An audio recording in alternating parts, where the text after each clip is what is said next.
and the control panel from the boiler. Go through this here, this one here. That controls the water pump, driving the central heating.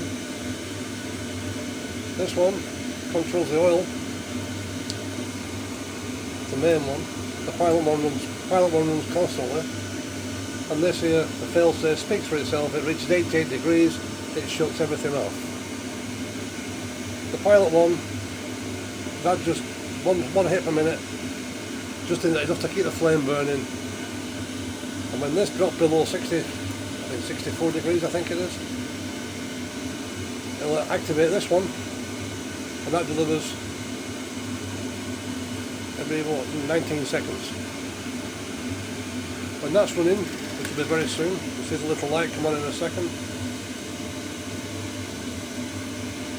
Alright, a bit more than a second, there we go.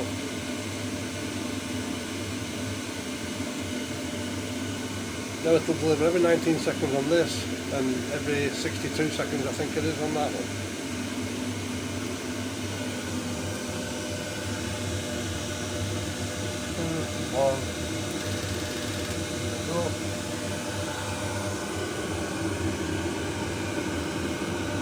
Obviously the flame's very weak just now, it's just surviving. But being as the second controller is now switched on, this should start to burn blue in about the next half minute or so.